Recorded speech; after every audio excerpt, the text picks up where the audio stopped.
bike up. Wait, dễ chắc đi chú vâng. Hỏi nói. Go set con này. Legs up.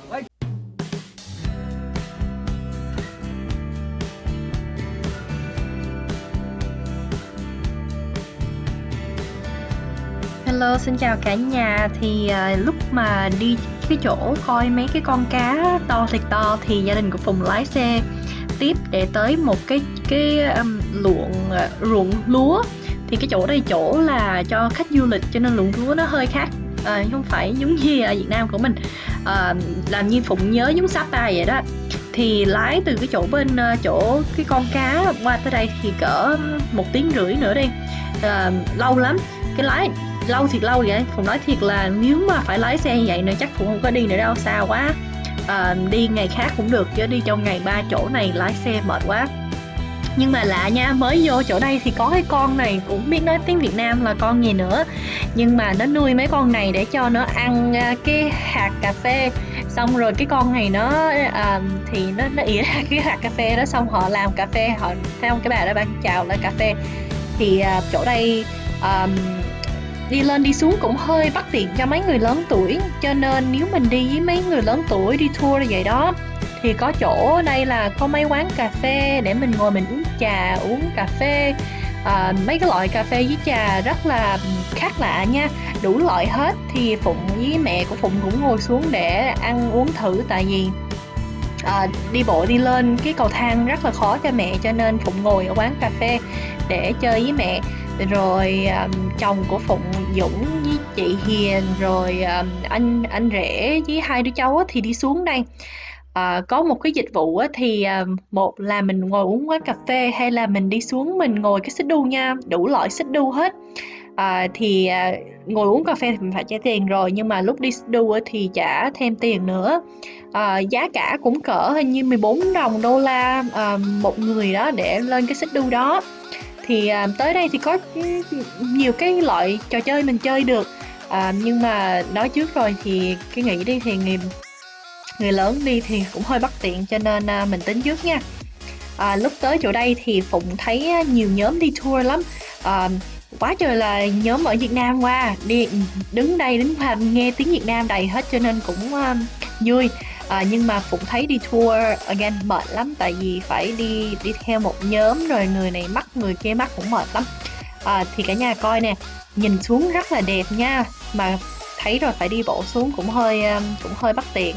Cho nếu mình có đứa nhỏ thì phải ẵm theo thôi. Thì trả tiền vô xong rồi mình đi xuống mình xích đu. Thì bây giờ cả nhà đi theo hành trình của gia đình đi xuống để coi mấy cái xích đu nha. Ngoài ra cái chuyện đi tour thì nếu mình không có quen thì đi tour rất là tốt, nhưng mà tại gia đình cũng có nhiều người cho nên mướn cái chú tài xế đó, cũng là chú tài xế đó. Mẹ chồng của mình đó thì mấy bữa nay cũng hơi bị bệnh, cho nên cũng tốt là có chú tài xế, cho nên ngừng được hay là cần cái gì không có phải ép buộc là phải đi tour nguyên cả ngày nha. Nếu mà mẹ mệt quá thì mình có thể về khách sạn được. Rồi Phụng đã nói rồi là mình mướn tài xế cũng rất là khá rẻ hơn đi tour nhiều. Cho nên nếu cả nhà ai muốn hỏi về cái số điện thoại chú này hay dịch vụ thì cái nhắn comment xuống cho Phụng nha. Thì bây giờ đi xuống đi bộ xuống đây là cả nhà sẽ thấy là mấy cái xích đu rất là đẹp, có xích đu cho gia đình, xích đu cho người riêng đi vui vẻ lắm. Thì Phụng không có đi theo xuống đây tại ngồi ở trên kia uống cà phê. Thì hồi nãy Phụng cũng kể rồi, thì lúc mà mình mua cà phê á thì mình có thể mua cái loại mà nó cho đủ thứ hết, cho nên nó cho mình thử cỡ hình như Phụng nhớ là 12 loại, thì 10 cái 6 cái loại trà, 6 cái loại cà phê, đủ loại hết. Cho nên có gì cả nhà tới đây thì có nhiều chuyện để làm. Nhưng mà coi xích đu kìa, nó sợ cũng chết luôn. Phụng nhìn Phụng sợ mấy cái này lắm, nhưng mà rất là đẹp nha.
Ali, follow mommy. Go down one step.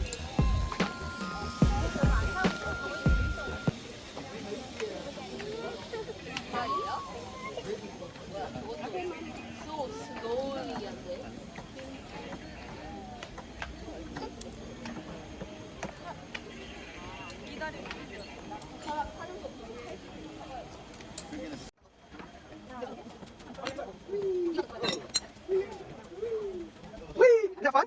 Yeah? Go Alan, right here. Whee!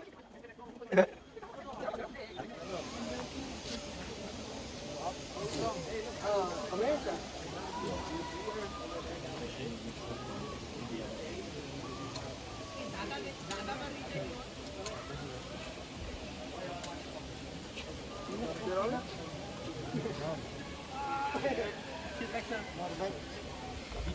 Inside.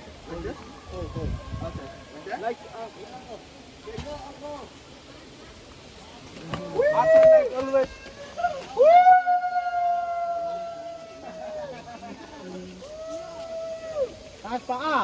Like up. Quê, dễ chắc đi chú vâng. Hồi nhói. Đồ sơ con này. Legs up. Legs up.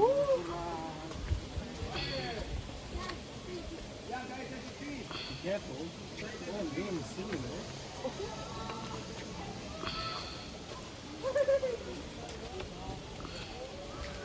Let go your hand.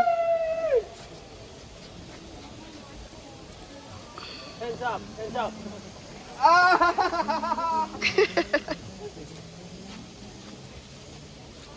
Let go and look back. Look back. Look down. One more hike. Here.